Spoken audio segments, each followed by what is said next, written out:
안녕하세요. 따라따라 바이블의 오단비 전도사입니다. 반갑습니다. 지난 시간에는 창세기의 두 번째 시대인 족장시대를 하나님께서 주신 언약들을 중심으로 살펴보았습니다. 오늘부터는 출애굽기를 공부하려고 하는데요. 먼저 출애굽기의 이름을 살펴보겠습니다. 출애굽기의 히브리어 제목은 브엘레 쉐모트라고 해서 이름들은 이러하다 라는 뜻이고요.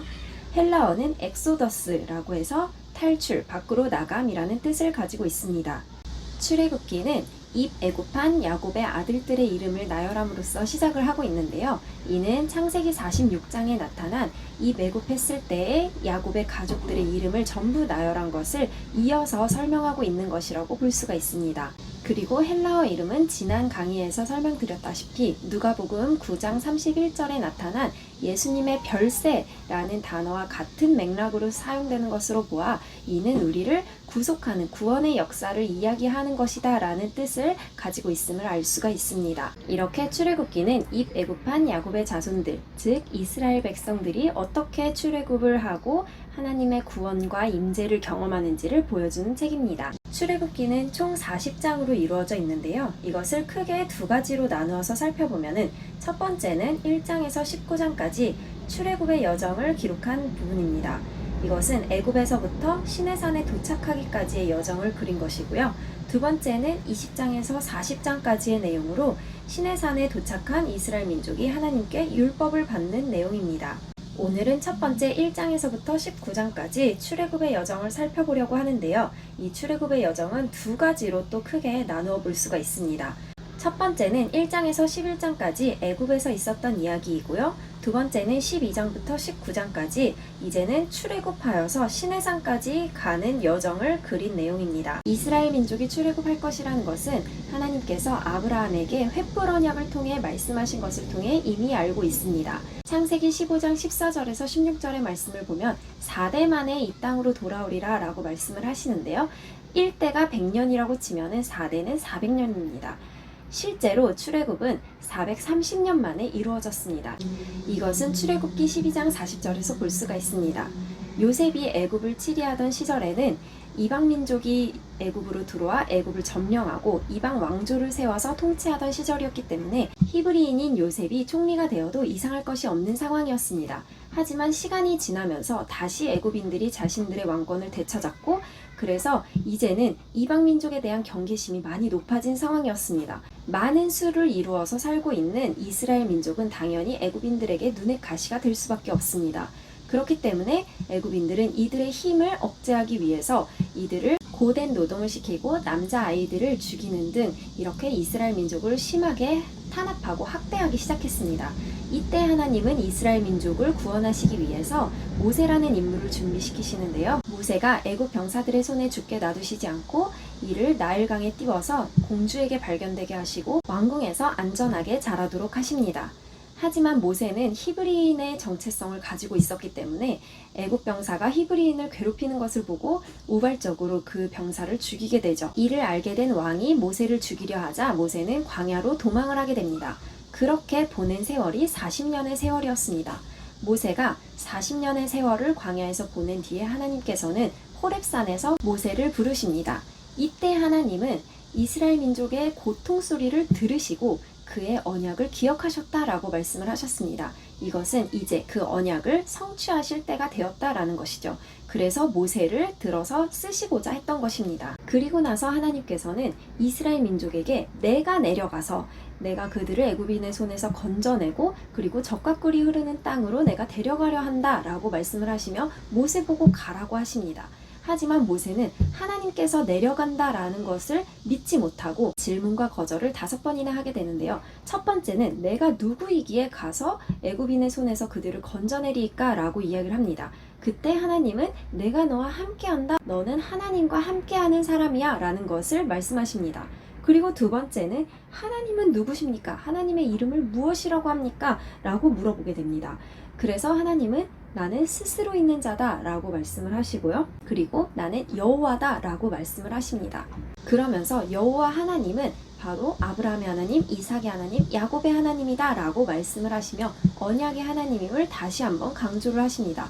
그리고 그 언약의 하나님께서 어떻게 행하실 것인지를 구체적으로 설명하십니다. 그리고 4장에 가서 세 번째 질문을 합니다. 하나님이 너에게 나타나지 않았다 라고 말을 하면 뭐라고 합니까? 하나님을 체험하지 않았다 라고 말하면 어떡합니까? 라고 말씀을 하셔서 하나님이 모세에게 지팡이를 주시고 그리고 그것이 뱀이 되게 하시는 것을 보여주시고 손이 나병이 되었다가 낫는 것을 체험케 하시고 이것을 보고도 믿지 아니한다 하면은 나일강을 피로 만드는 역사를 보여주실 것이라고 약속을 합니다.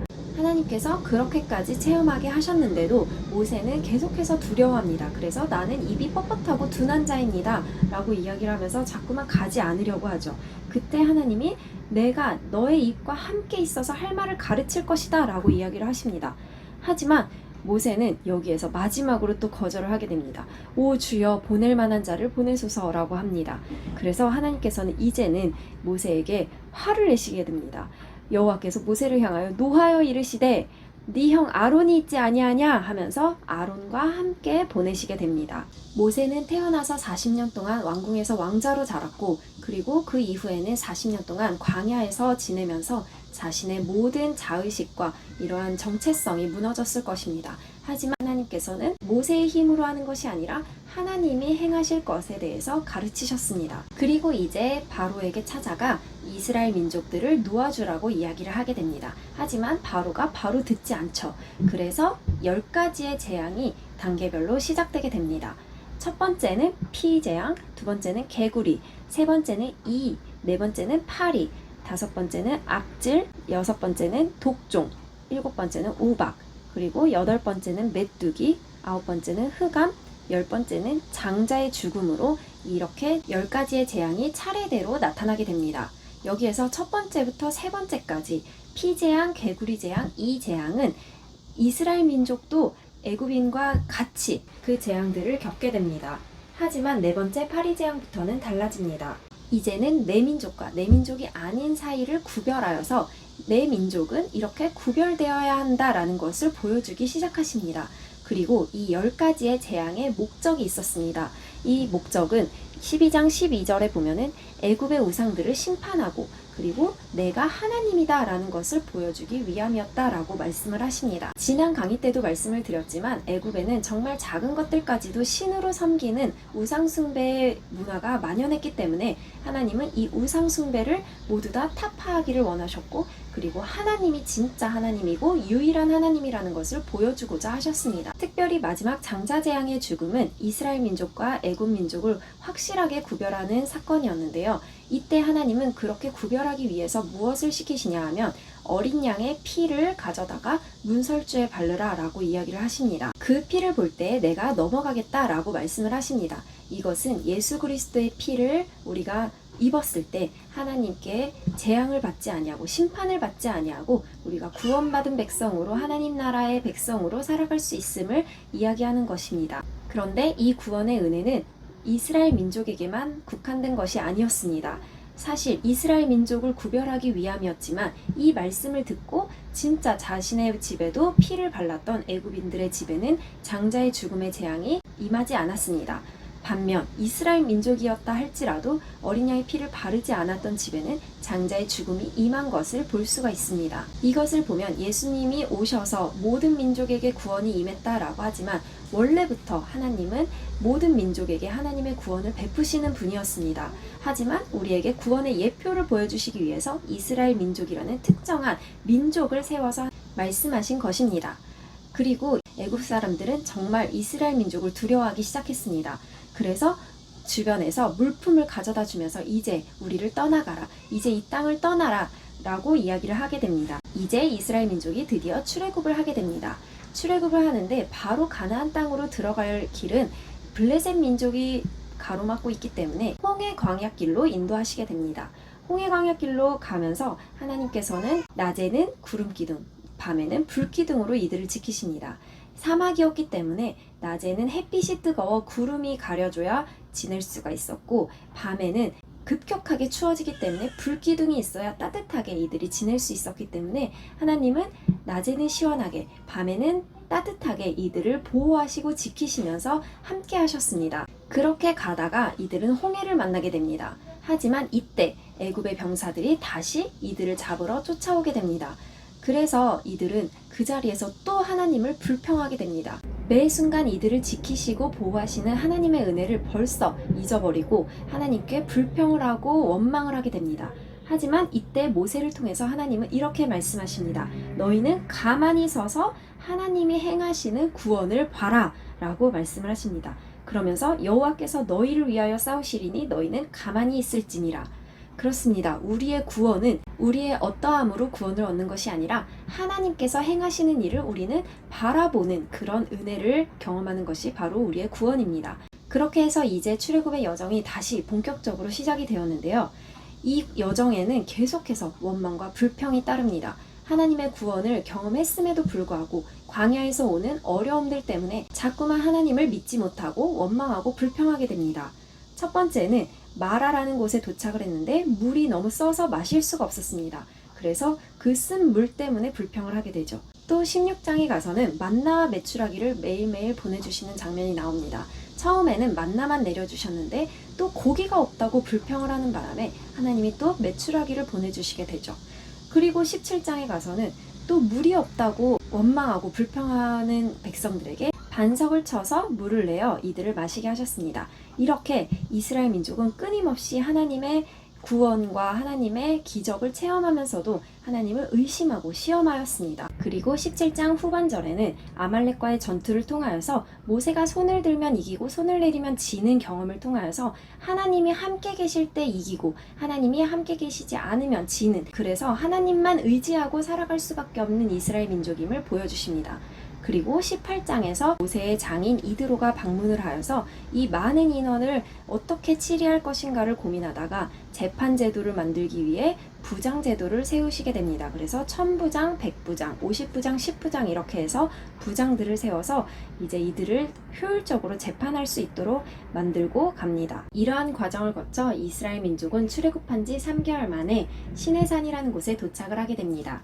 이곳은 모세가 하나님께 부름받은 장소이기도 한데요. 여기서부터는 이들이 행진을 멈추고 하나님의 말씀을 받는 시간을 가지게 됩니다. 지금까지 우리는 하나님이 이스라엘 민족을 구원하시기 위해서 모세를 부르시고 그를 통하여서 애굽에 10가지의 재앙을 내리시고 그리고 출애굽의 여정 속에서 홍해를 건너고 또 여러 가지 하나님의 기적들을 경험하면서 시내산까지 오는 모습을 살펴보게 되었습니다. 출애굽기를 공부하면서 느낀 것은 2가지였습니다. 첫 번째는 하나님은 정말 나약할 대로 나약한 인간을 사용하신다는 것이었습니다. 모세는 자기의 정체성도 무너져 있었고 아무런 힘도 남아있지 않았지만 하나님께서 부르셔서 하나님이 일하신다는 것을 보여주셨습니다. 두 번째는 인간의 모습이었습니다.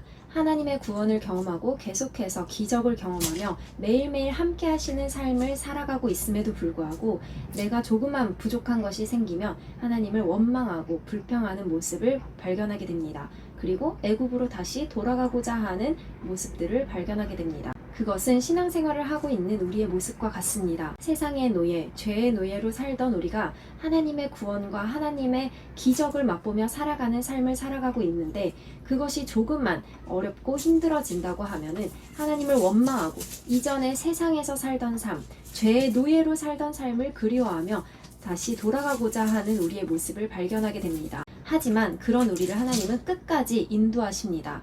이스라엘 민족을 끝까지 포기하지 아니하시고 시내산으로 이끄셨던 것처럼 하나님도 우리를 끝까지 인도하셔서 하나님의 말씀이 주어지는 시내산으로 우리를 이끌어 가신다는 것을 믿고 우리가 기대함으로 매일매일 살아나갔으면 좋겠습니다. 이제 기도로 오늘의 강의를 마무리하겠습니다.